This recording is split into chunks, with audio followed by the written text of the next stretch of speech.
Hey there, welcome back to another video. This time around, it is my review of the 2001 miniseries RoboCop Prime Directives. Now, before I get around to sharing my thoughts on this series, I would like to give a special shout out to Vontae for requesting this video. And if there's another film, TV show, or topic that you would like to see me discuss in the future, feel free to donate to either my PayPal or to my Patreon. Link to both is in the video description down below, and I will try to get to your request as soon as I possibly can. Now, RoboCop Prime Directives is a series of films that are one overarching story. So, in essence, it's a miniseries. That's really what it is. It's compromised out of four 90-minute long films: Dark Justice, Meltdown, Resurrection, and Crash and Burn. And it initially aired on the Sci-Fi Channel in 2001. And I remember watching the premiere. I remember watching all four movies. And that's like, because with commercials, they were like 2 hours. So that was a lot of time that I invested in Prime Directives. And I even remember when the advertisement, like the trailer for the series dropped, and I knew nothing about it, and it just popped up. I was watching Sci-Fi Channel one night, and then here comes an advertisement for a new RoboCop series or a new RoboCop film, and I was like, "What? I love RoboCop. This is really cool. I can't wait to see this. This is, like, when is this coming out?" And I remember, like, I think I might have, like, wrote down the date and, like, the time that it was gonna air so I could make sure that I was awake, or, I wasn't busy so I wouldn't miss it. And I remember just being absolutely crushed, when I initially was, seeing this for the first time. When I first saw Dark Justice, I was like, "This is bad." Like, even when I was younger, I was like, "This is really bad. This sucks." And I was thinking, "Okay, it'll get better." That's just the first movie. Maybe they're trying to figure things out. Like, it can't be all bad, right? The next one's gonna be better. And then I saw Meltdown, and I was like, you know what? It is a little bit better. There's some fun action in it, and RoboCable is kind of cool. So I was like, all right, it's getting better. So maybe it's just gonna continually get better as it goes on. And of course, I was being delusional. And then the third episode or third film debuted in Resurrection, and I saw that, and I was like, "Oh, okay, this is back to being bad again." And then the fourth and final part came out in Crash and Burn, and then I was like, "Are they gonna save the best for last?" No. I distinctly remember seeing so many scenes of RoboCop going up and down stairs in Crash and Burn, and I remember being so annoyed by that. Like, because keep in mind, I was watching it with commercials. So you would have like a commercial break, and they're like, okay, all right. He's going upstairs because it's the security systems. They've locked everything. You can't go up the elevator. Okay, all right. And then there would just be more scenes of RoboCop going upstairs or going downstairs, and I was like, "Oh my god, stop going up the fucking stairs." I do remember, like, after I'd seen all of it, I felt like I had wasted my goddamn time, and I was not happy with the product, and it honestly, discouraged me when it comes to anything RoboCop related for a long time, because I was like, man, that was really bad. And I also refused to watch it again because I'm like, I don't want to feel that pain again, that disappointment. But I have to admit, after revisiting the series after all this time, it was both as bad as I remember it being and not as bad. Like, I could appreciate more elements of this now than I did when I was younger, and that honestly made it even more disappointing, sadly enough, though, because I'm like, "Oh, there's potential here, and I like that, and I like this, and this is kinda cool, and I've always wanted to see that," and then it's all a part of such a strange and off-target series that is just not fully functional, has some parts that are missing. The wiring is all crossed. Like, it is such a bizarre series. It really is. And it's a representation of a time when somebody could get a budget and be able to cheaply afford the rights to something like RoboCop and create something like this that is in essence fan fiction. That's really what Prime Directives is. It's RoboCop fan fiction. And that's why it has a certain sense of fun and charm to it. And that's why it does seem like, for the most part, it's coming from a place of love for the franchise and for the characters. For the most part. I mean, there are points where you question whether or not they really were fans of RoboCop. But for the most part, it does seem like it's coming from a place of love for these characters and for this franchise. And it does provide some fan service and some moments that RoboCop fans have been wanting to see. You get to see the scene where RoboCop visits his own grave that was cut from RoboCop 2. You get to see scenes with RoboCop and his son, who's now all grown up and he's working for OCP, and then he's tasked with just with killing his father, and then you have a moment where he breaks down and he gets emotional and is there with his dad, and he sees his dad. RoboCop takes his helmet off in front of his son, and they embrace, and Alex sheds a tear, and there's some genuine emotion there, and it's very satisfying because it's something that you've been wanting to see if you're a fan of RoboCop. There's other stuff too, like I like the dynamic that is showcased between Alex and Cable, Murphy and Cable, his partner that he had at this other precinct that he was at before he went to the one that he was partners with Ann Lewis at and worked under Sergeant Reed in old Detroit. There's just a lot of things about this that show promise and show potential. I even don't mind the idea of RoboCable. I think it's kind of fun and cool. Reminded me of the Marvel comics, the RoboCop Marvel comics, where there were different RoboCops, and I always wanted to see that. And despite all of that, despite that promise, it just feels wasted in the end because it's just so unfocused and so wonky and so off. RoboCop Prime Directives, it has one singular director for every film, for every episode, in Julian Grant, who I believe he was also one of the executive producers. And I don't think Grant is completely inept.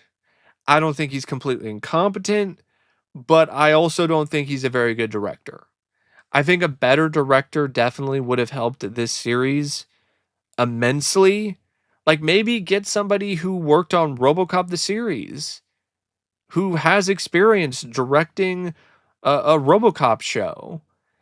Grant had never directed anything like this prior to directing RoboCop Prime Directives.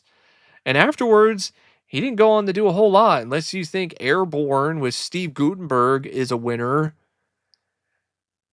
And his direction, there are moments where it's competent, like some of the framing for the scenes at OCP, and inside the OCP building, or some moments that are dealing with RoboCop and this other gang of freedom fighters, and maybe some other scenes here and there, maybe a couple uh, action sequences, maybe a scene or two involving a car chase.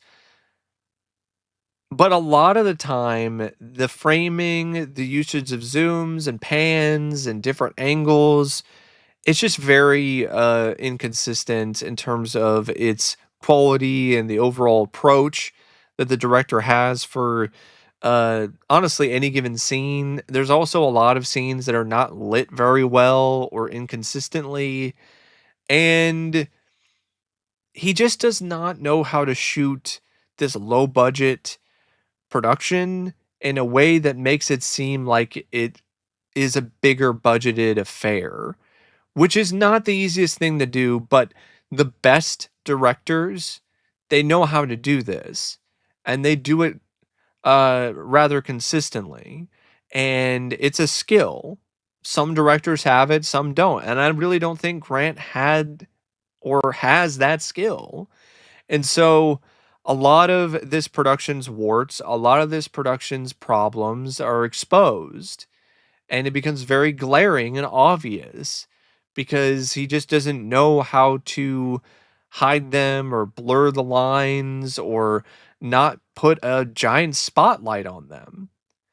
And it's a shame because it really does make the entire production look kind of half-assed at points.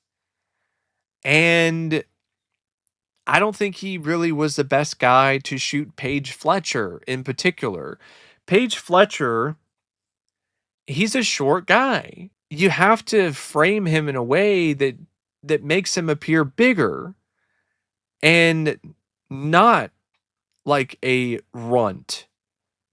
But sadly, that's how Grant films Paige Fletcher most of the time. He films him like a robo runt.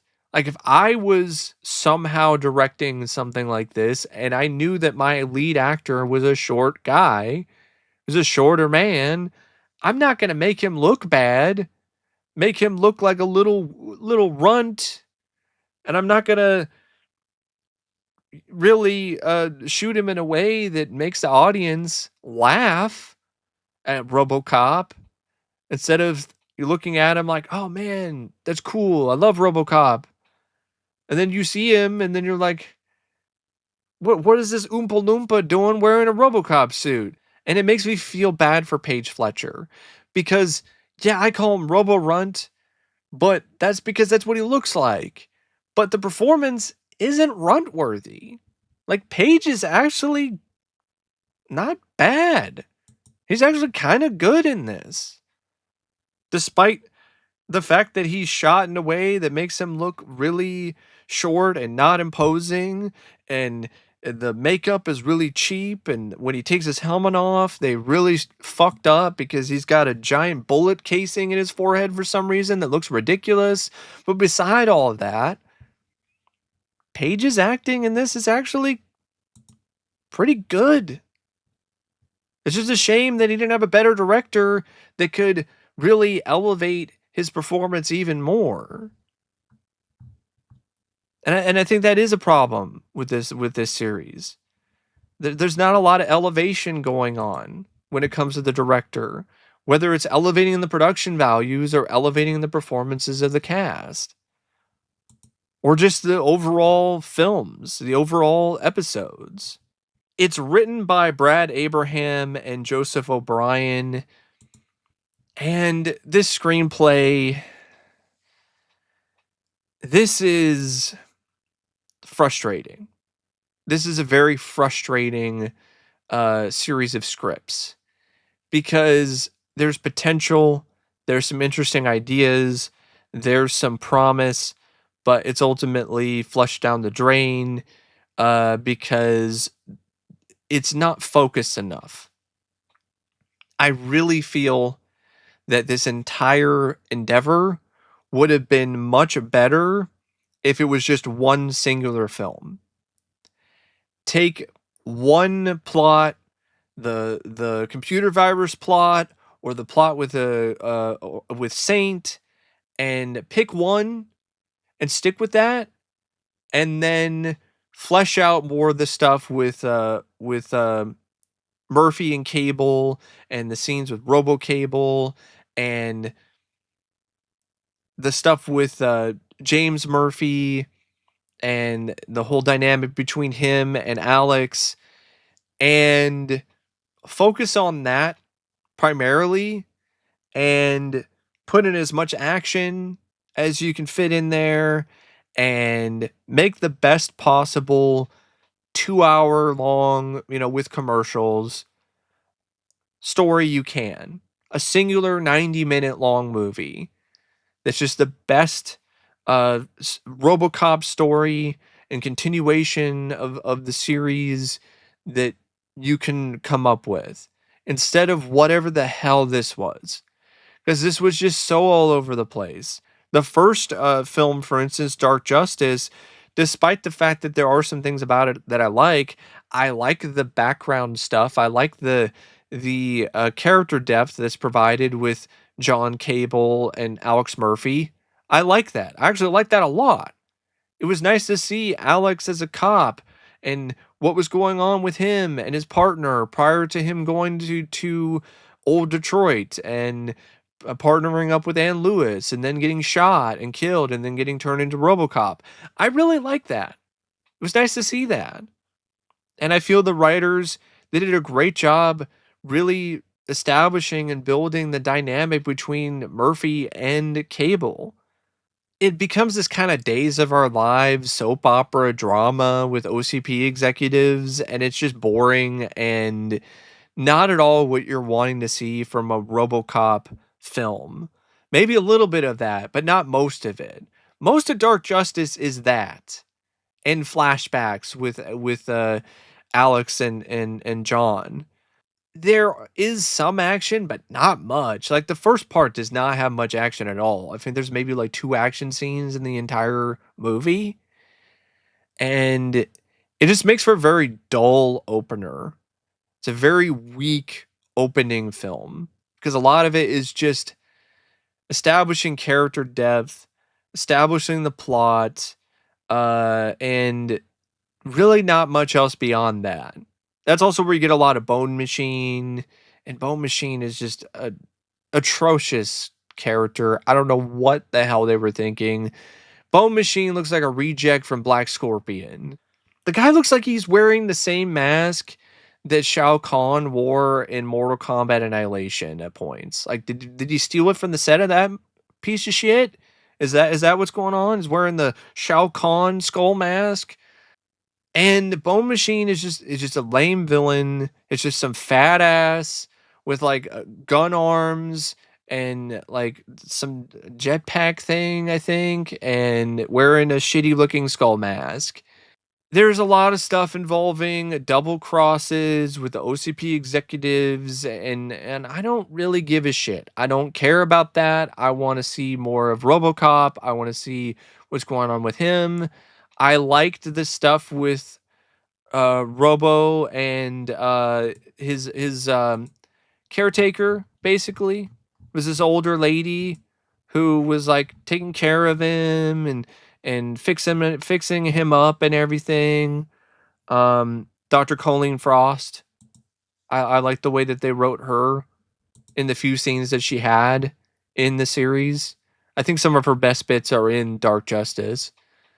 And I think Dark Justice was also the one where RoboCop first encountered Anarchy and Lex and Abby, this team of babes, sci-fi vixens who are part of some freedom force who's like working to try to expose OCP.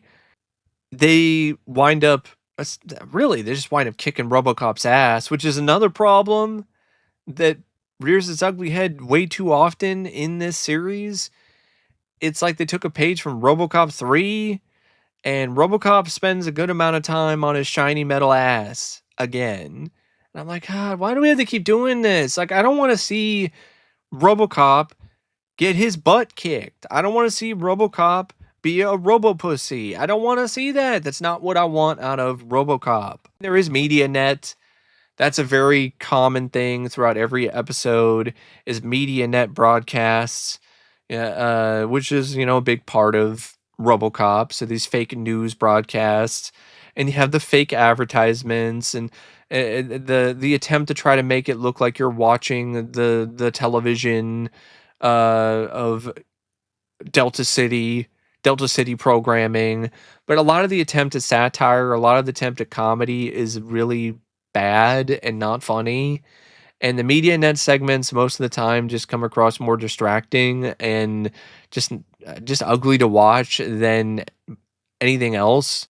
Yeah, the first part is very forgettable, very throwaway, not a whole lot there. Establishing some stuff with Cable and Bone Machine, and then the whole drama with RoboCop having to take the shot and kill his partner, his former partner in Cable, and setting it up where Cable is now going to be turned into the next RoboCop for the second part, which is a meltdown. One of the parts has like one of the most cringe-inducing attempts at comedy I've ever seen in a RoboCop movie. And is this guy who sneaks into where RoboCop used to be stationed at after his the doctor lady is fired, and he is like snooping around, and he's like the host of exploitation.net, and he starts talking about the chair that RoboCop sits in, and he's like, "This is the chair. This is the chair that RoboCop sat his metal ass down." And then there's something that pops up on the screen. It's a pop-up, and it has a photo of RoboCop's ass. And then it has a subtitle that literally says RoboCop's ass with an arrow next to it. And it's like, visit blah blah exploitation.net for more RoboCop's ass. And I was like, I was like, oh my God. Look what they've done. They massacred my boy. RoboCop's ass? What?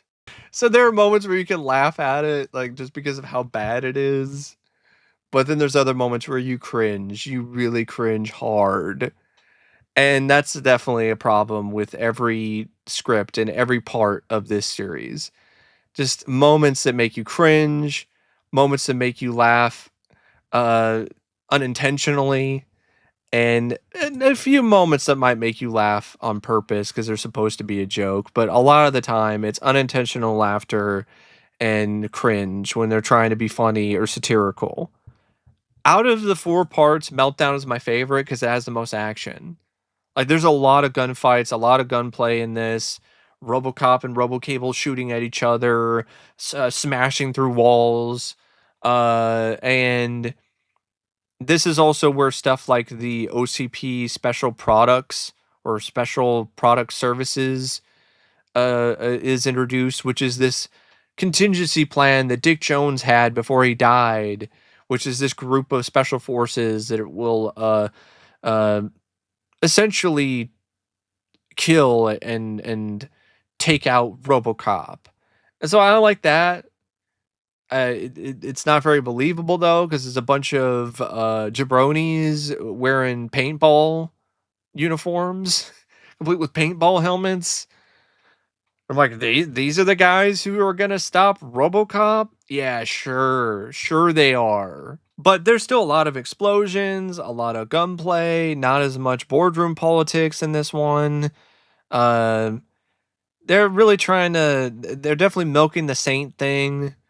And to be honest, the Saint thing wasn't really that interesting either because it reminded me of Neurobrain, and that was done way better in the series.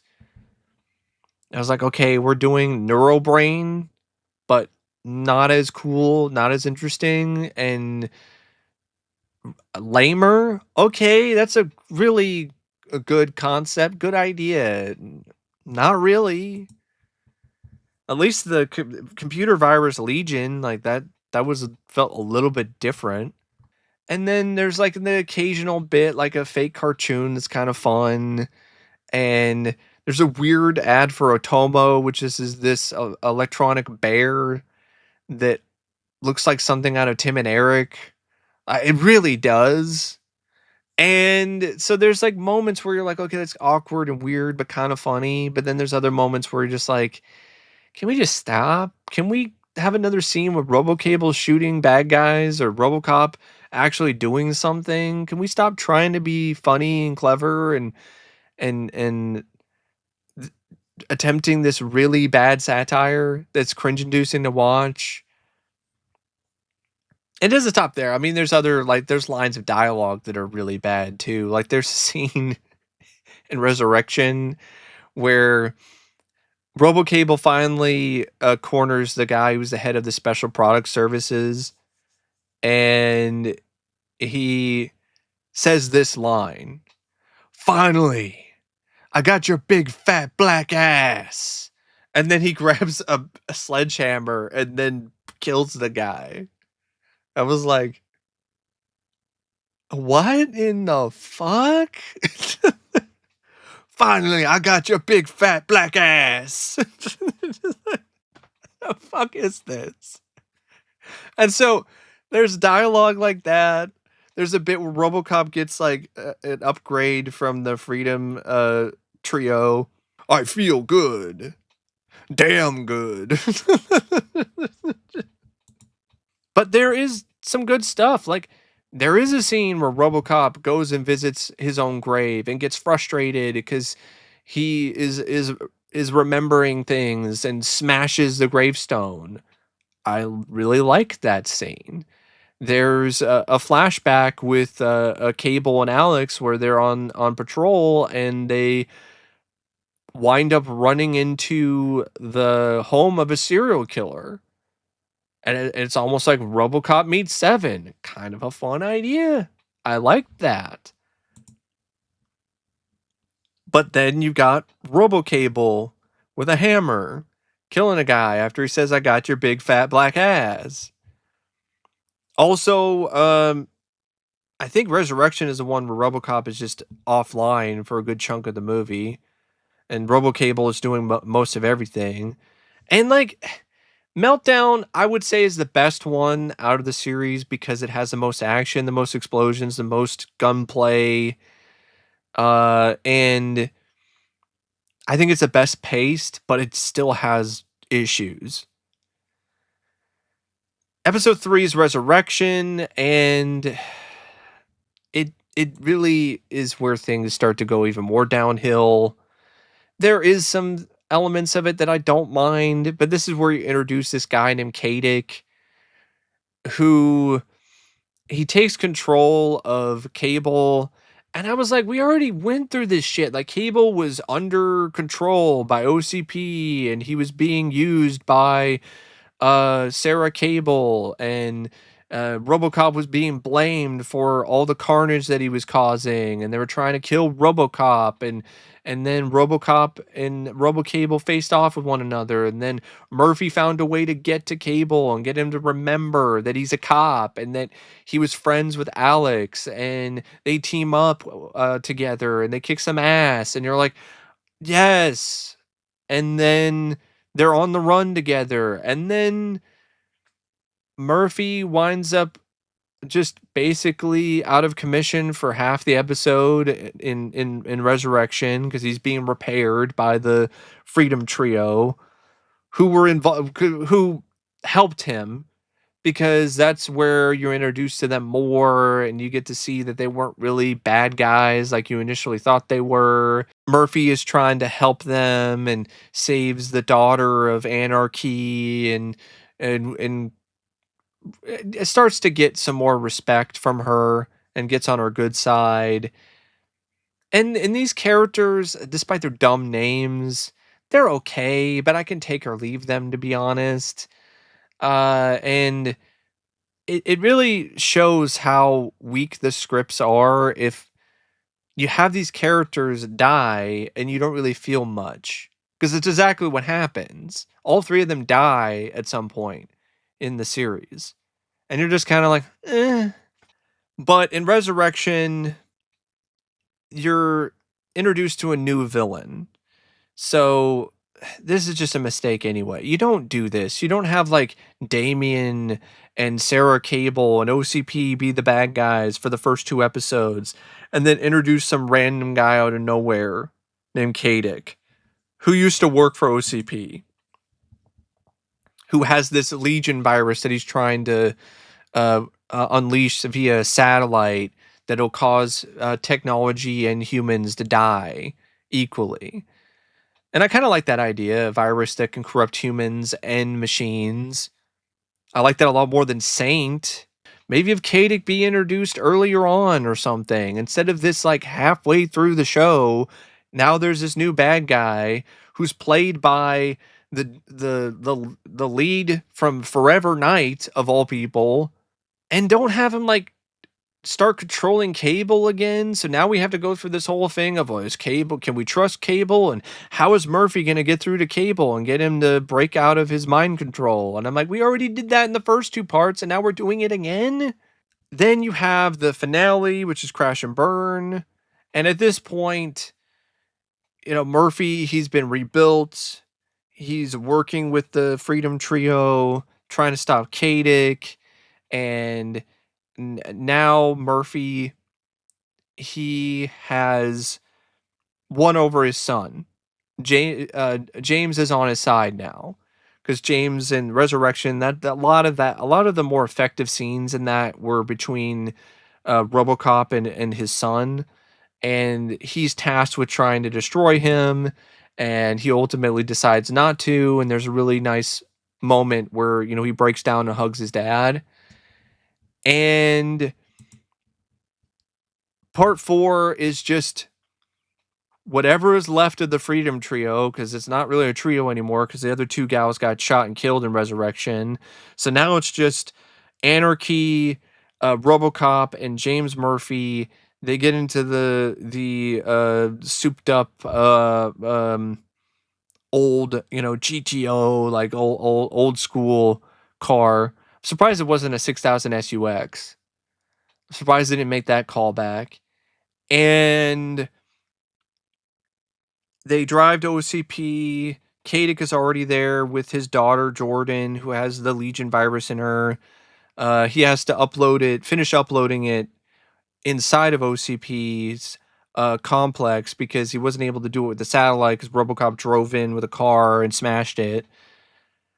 So now it's just going up and down stairs throughout most of the episode. If going up and down stairs is your idea of excitement, Crash and Burn has got you. And it ultimately ends how you think it's going to end. Anarchy, she tries to stop the virus but dies. And it's up to Cable to save everybody and redeem himself. And he shuts off RoboCop so he doesn't get hurt by the EMP. The same EMP that James was going to use on Murphy, but then decided not to because it's his dad.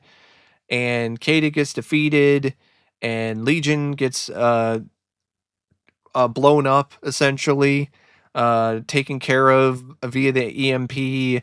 And like the end of the episode, the end of the entire series is honestly pretty messed up. Delta City is in complete darkness now because the EMP shut off everything, and it's now an absolute chaos.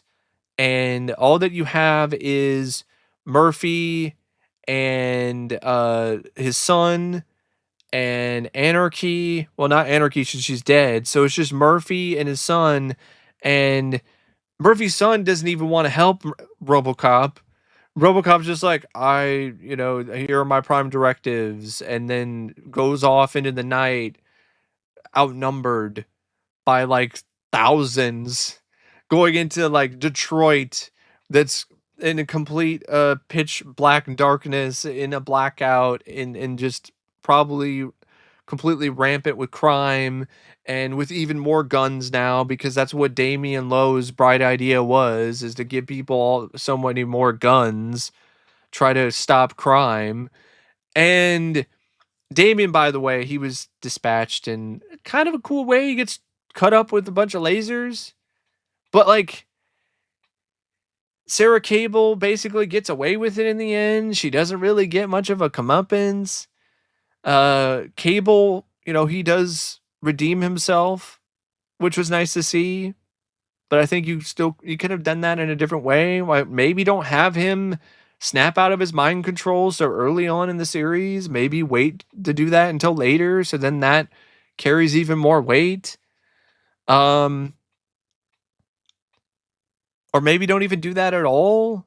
And also, why? And maybe just don't even have him to have to die. Maybe no one has to die to do it. Like maybe RoboCop just he's like getting messed up with the Legion virus, but he just barely manages to hit the EMP in time.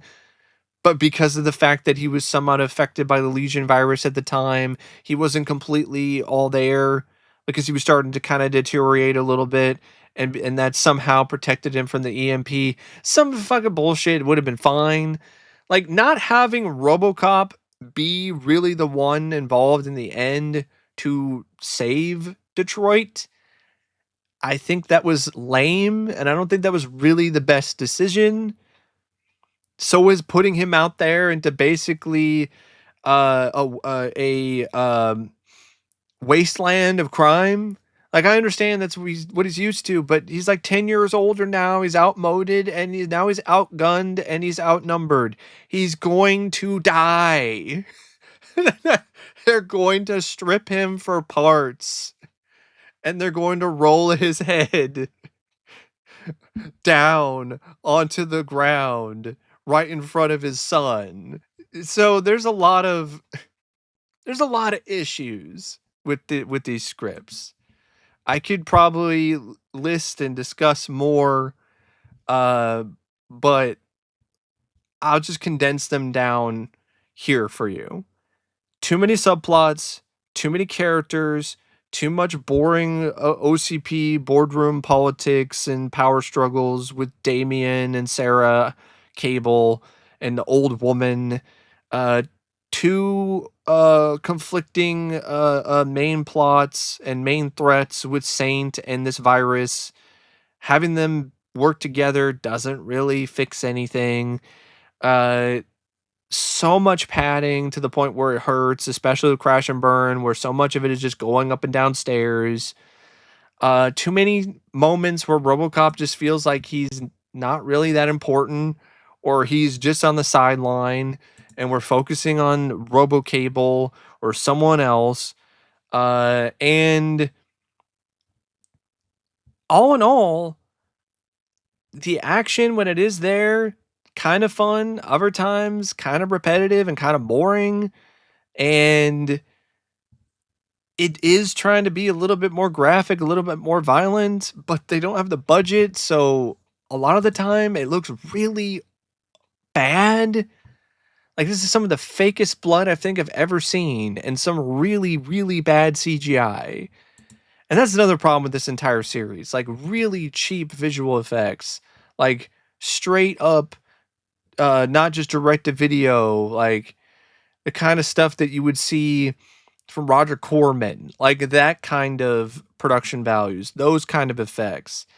This is already something that just looks inauthentic a lot of the time. Comes across like a RoboCop knockoff, and then you have like the bad visual effects. You have the bad makeup. The RoboCop suits aren't really that great looking, especially the one for Paige Fletcher. Like he looks like he doesn't even fit in the suit. And then you have other things like the music is bad. The music is baffling, and bad. It really is. Like, it sounds like it's from a Western, a rock and roll Western. Why the hell does the RoboCop score sound like it's from Six String Samurai?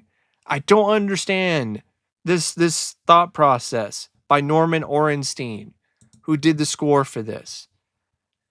And then you got the cast, who is honestly not the worst thing. I think Paige Fletcher, despite the fact that he's short of stature, he gives it his all here. There's actually some really good acting from him, especially the scenes when he's frustrated and he's remembering his death, or the scene when he reunites with his son and he has that emotional moment with him, or when he's trying to plead to him to, if you're going to kill me, then you have to look into the eyes of your father. Like, there's some really good stuff with Paige Fletcher. I like the scenes with him when he's Alex, when he's a cop and he's working alongside his partner Cable. The flashback scenes, they're all great, to be honest. The flashback scenes with Paige. And yeah, I think Paige Fletcher, despite a lot of things that don't really put him in the best light, he does a good job. And I feel that it would have been really nice to see Richard Eden play the RoboCop again. And I think that was the initial plan, but something just happened and they couldn't make a deal work. Because in a lot of ways, this kind of does remind me a bit of RoboCop the series. It's almost a continuation of that of sorts, instead of like a continuation of the film series. But I'm still glad that Page got the role, because I like his charm. I like what he brought to Alex Murphy. It really felt like it was very fitting to the character. And I think him playing an older RoboCop worked, because he was an older RoboCop. He was 10 years older at this point. And I feel he's definitely a bright spot. And honestly, I think he did a pretty underrated job.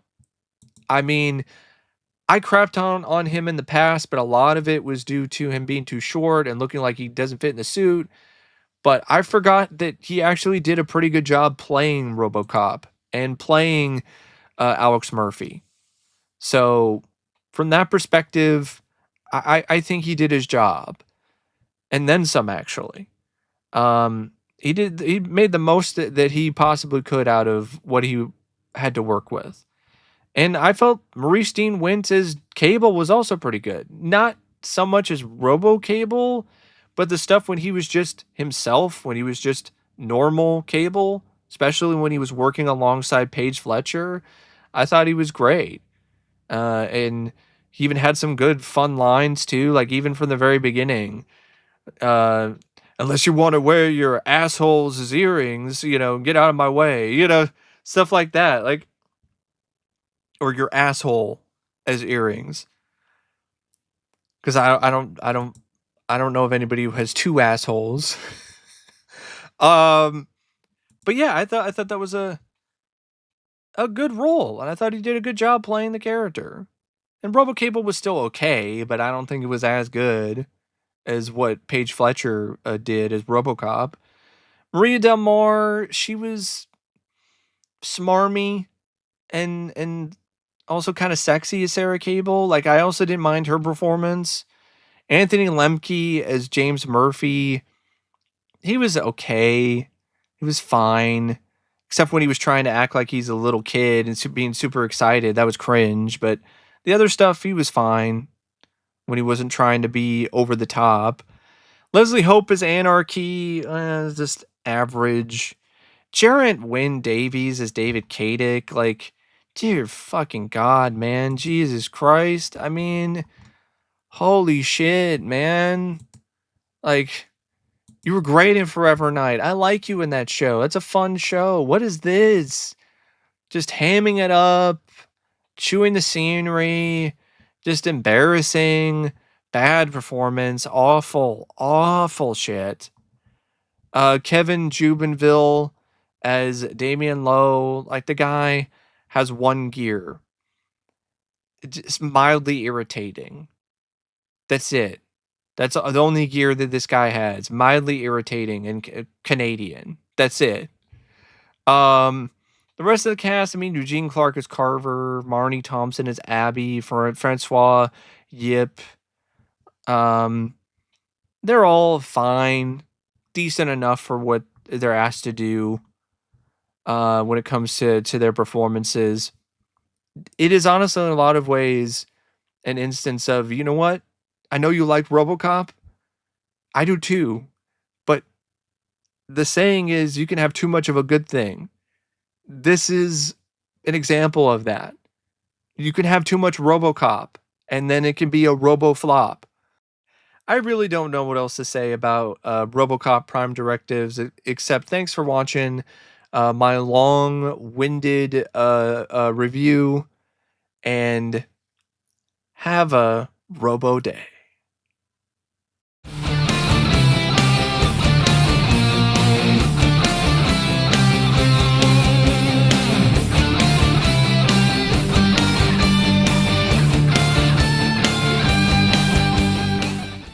How you feeling, Murphy?